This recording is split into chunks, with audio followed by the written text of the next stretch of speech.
Welcome back to another lap of Falcon's followers.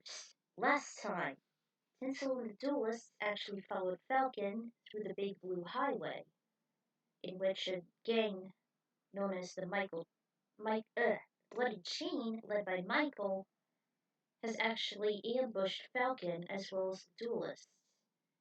And meanwhile, they whizzed past the conflict, and they used a few duel monsters of their own to obliterate them, which Falcon didn't actually notice. Just headed to Lightning, and the wild boars were being blown up by Karibo as well as multiplying them. So they head to Lightning. What will they find there? Let's find out, shall we? Alright, lap 5, also known as Save Jody. First thing, this was one of the chapters I never wanted to go back to. Chapter 3 was also one of those dreaded laps, and word to the wise, good freaking luck on trying to do it on very hard mode. So the team finally made it to Lightning. What will they find? Let's see. First thing they noticed as soon as they entered Lightning was the stormy weather. The stratus clouds overhead were as dark and ominous as they could be, plus very sinister counting the endless thunderstorms this area was known to have. The only exception was there was no rain. The air was completely dry, and Tinsel and the duelists could have sworn their hairs at the back of their necks stood up. Also, their eyes had to keep readjusting from the sun flashes as well. Luckily, the rumbles weren't too unbearable for their ears. Still, they couldn't help but wonder how people would be able to survive in a planet that's prone to an unstable atmosphere. Apparently, through research, this was once a lush, fertile planet, till the climate became a lightning zone due to intense air pollution, which constantly harms the ozone layer. They were lucky that there were some innovative companies who were capable of harnessing the harmful bolts and utilizing the electricity into generators, which can house up to 10 million gigawatts total. The output was so great that it was even enough to provide power to other neighboring planets. That sounded interesting. Tinsel, Yugi, and Joey were growing more nervous by the second, as they never wanted to get fried like Joey said. Still, we have to help Falcon and find Black Shadow. Loud clap greeted them, and they saw a passageway that was destroyed. And they actually saw this scene right here.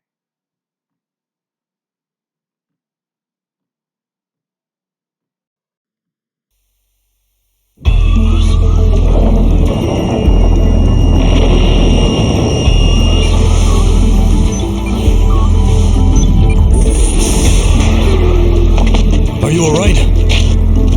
Jody's still inside the building! Wait there.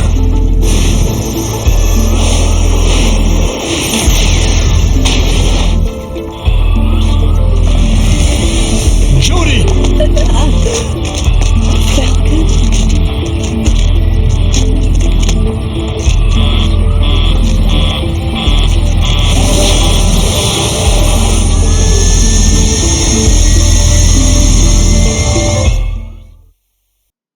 You know, I actually liked the Jody Summer from GP Legend rather than GX.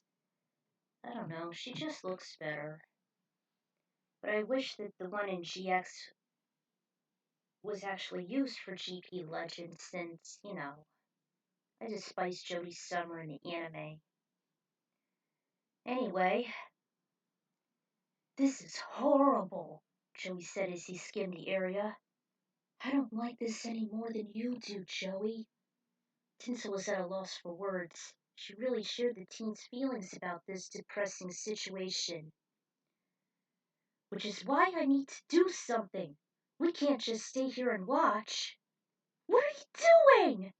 I'm going in after him. We can't stop now. Yugi's Millennium Puzzle started to glow and jiggle. Then his whole body brightened just as the artifact did. Yu-Gi-Oh! The transformation into ancient pharaoh commenced.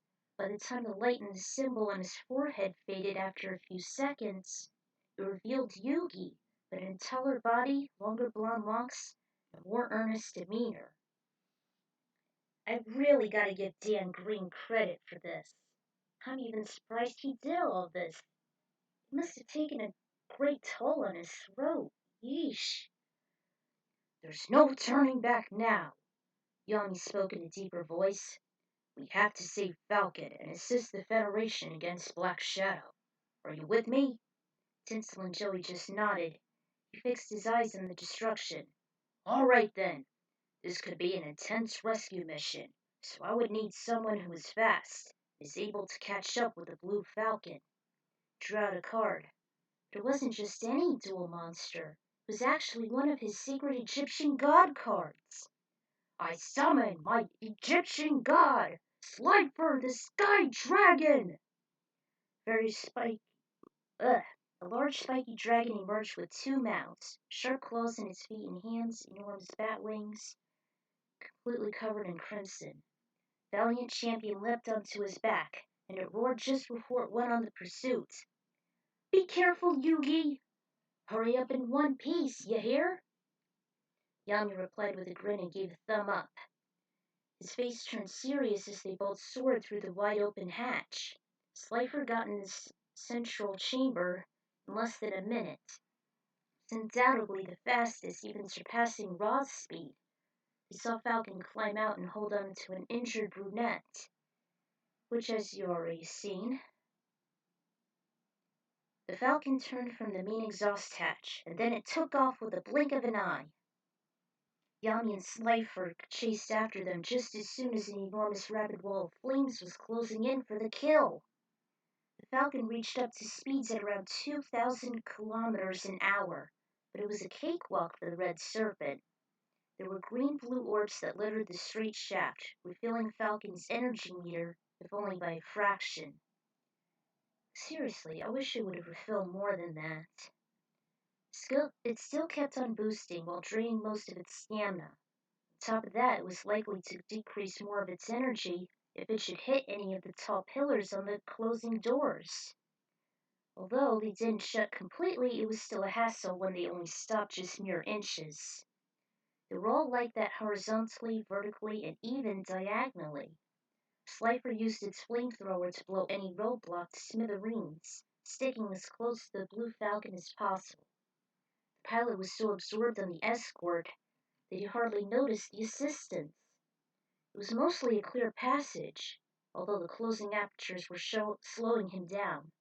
The merciless wall of flames loomed closer and closer to the group as they went, until Falcon and Jody came across a ramp.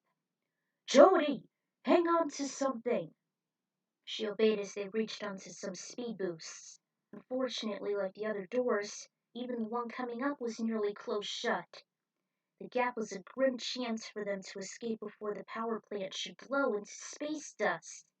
It was no trouble for Slifer, but for Falcon at going at this accelerating speed?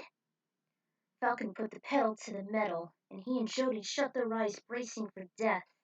Yami ducked and held on to Slifer for dear life, expecting the worst with the flames barely making contact with their tails. Meanwhile, outside the power plant, Tanaka, Joey, and Tinsel were completely aghast as they saw the power plant being engulfed in a vermilion ball of heat, hurling straight into the exosphere. The heat went up against their faces and the thunder crashed with the rising temperature. Yuki! And Falcon, too! Tanaka, barely holding on, prayed for their safe return, almost losing all hope. Luckily, Yami on Slifer's back was able to escape just milliseconds before the explosion, although his navy blue coat was covered in soot. He brushed some of the residue off. It's all right. Falcon and Jody are fine. Yami, you made it! Tinsel ran and hugged him tightly. She didn't mind the sudden warm sensation. It was pretty comfortable. That was a close call, Yug. Sure was, Joey. Sure was. Slifer was dismissed. Then the trio looked at the devastation. He almost missed the Blue Falcon that emerged from Hell's Wrath, nearly unscathed. To which they actually saw this.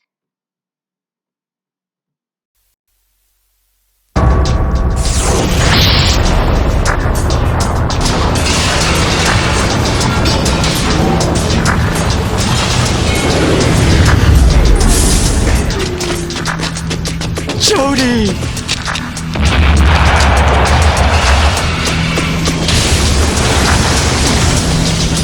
Black Shadow.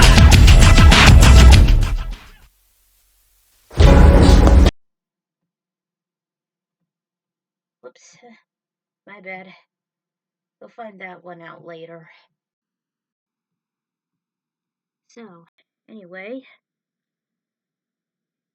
they didn't even know who Black Shadow was. Tinsel, Yami, and Joey couldn't help but stare at the horrid sight. It seemed that their new friend was more acquainted with that Batman look-alike than they'd anticipated. Huddling next to the comet, they let the unwavering hero take his stand. Next up is my absolute favorite chapter in all of story mode, Black Shadow's Trap. Something about this particular chapter just keeps me motivated and interested, especially for what's ahead. Falcon steps up to the plate as he'll deal with the heartless abomination. Who is he? Why is he at Lightning causing all this chaos? Well, find out next time.